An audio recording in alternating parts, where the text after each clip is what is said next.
ভারত আর চীন যেভাবে আমেরিকার পেছনে উঠে পড়ে লেগেছে, তাদের ট্রাম্পের মাথায় এখন হাত পড়ে যাওয়ার অবস্থা।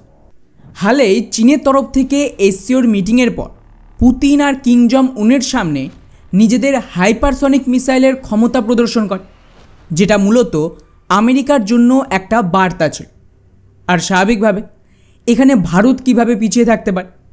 তো পাল্টা প্রধানমন্ত্রী মোদিও দিল্লিতে নামতে না নামতে ওদিকে আমাদের ফোর্সের জন্য একটা দুটো নয়, একসাথে 500-র বেশি হাইপারসনিক মিসাইল তৈরির ঘোষণা করে দেওয়া হয়েছে, যাকে ব্যবহার করা হবে শত্রু দেশগুলোতে হামলার জন্য। ইন্টারেস্টিং ব্যাপার হলো, ভারত এখানে বেসিক্যালি এক ঢিলে দুই পাখি মারতে চাইছে।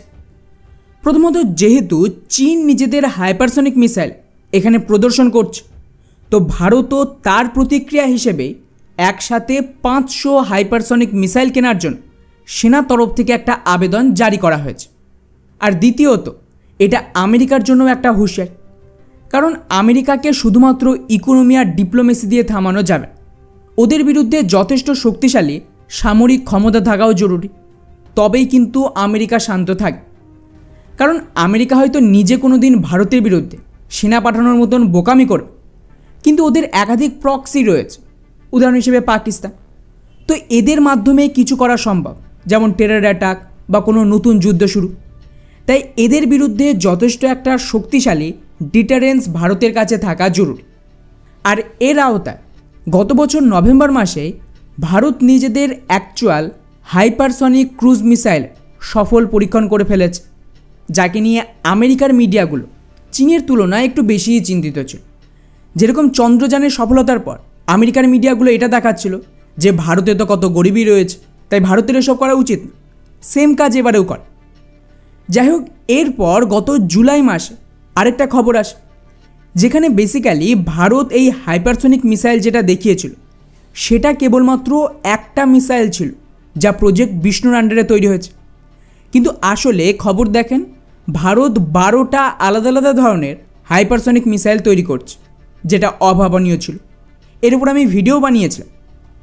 এরপরেও কিছু হাইপারসনিক মিসাইলের টেস্টের খবর আসে, কিন্তু এগুলোর কোনোটাই পাবলিক হয়নি, সবকটাই গোপনে। তো স্বাভাবিকভাবেই আমরা বলতে পারি যে এতগুলো সফল টেস্টের পর এই 12টা প্রজেক্টের মধ্যে অন্তত একটা হাইপারসনিক মিসাইল তো সম্পূর্ণ রেডি হয়ে গেছে। আর এর ভিত্তিতে এখন ভারতীয় সেনা এই 500 হাইপারসনিক মিসাইলের জন্য আবেদন করছে। যদিও একটা কথা মাথায় রাখবে, অ্যাকচুয়ালি কতগুলো মিসাইল সেনাতে সামিল হবে তার অফিসিয়াল ডেটা ভারত কোনো দিন বলবেন। আজ পর্যন্ত কেউ এটাই জানে না অ্যাকচুয়ালি কটা ব্রহ্মোস মিসাইল রয়েছে, সেখানে আপনি হাইপারসনিকের কথা ভুলেছেন। তবে হ্যাঁ, একটা বিষয় আমার মনে হয় যে এই 500 মিসাইলের কথা বলা হচ্ছে, এগুলো কিন্তু মিডিয়াম রেঞ্জ। কারণ শেষ যে হাইপারসনিক মিসাইলের অফিসিয়াল টেস্ট করা হয়েছিল, সেখানে বলা হয়েছিল এগুলো 1 থেকে 1,500 কিলোমিটার রেঞ্জের আর 8 ম্যাকের গতিতে হামলা করতে পারে।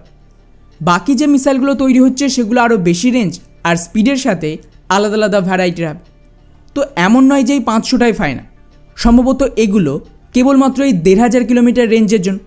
আর ভবিষ্যতে যেভাবে যেভাবে বাকি মিসাইল টেস্ট হবে, তাদেরও কিছু মাত্রায় সেনাতে সামিল করা হয়। ডিপেন্ড করছে আমাদের প্রয়োজন কি সেই অনুযায়ী। এবং এটা আমি বা আপনি কেউ জানব না, এটা একেবারে ভারতীয় ফোর্সের সিদ্ধান্ত। যাই হোক, ওভারঅল প্রধানমন্ত্রী প্রথমে আমেরিকা যাত্রা বাতিল করলো ইউএনের ভাষণের জন্য, এবং তারপর এখন এই ধরনের ঘোষণা। ওদিকে চীনের সাথে হাত মেলানো, রাশিয়ার সাথে মিলে আমেরিকার বিরুদ্ধে বয়ান দেয়া, এই সব মিলিয়ে বলার অপেক্ষা রাখে না যে ভারত সব দিক থেকেই নিজেদেরকে রেডি রাখছে।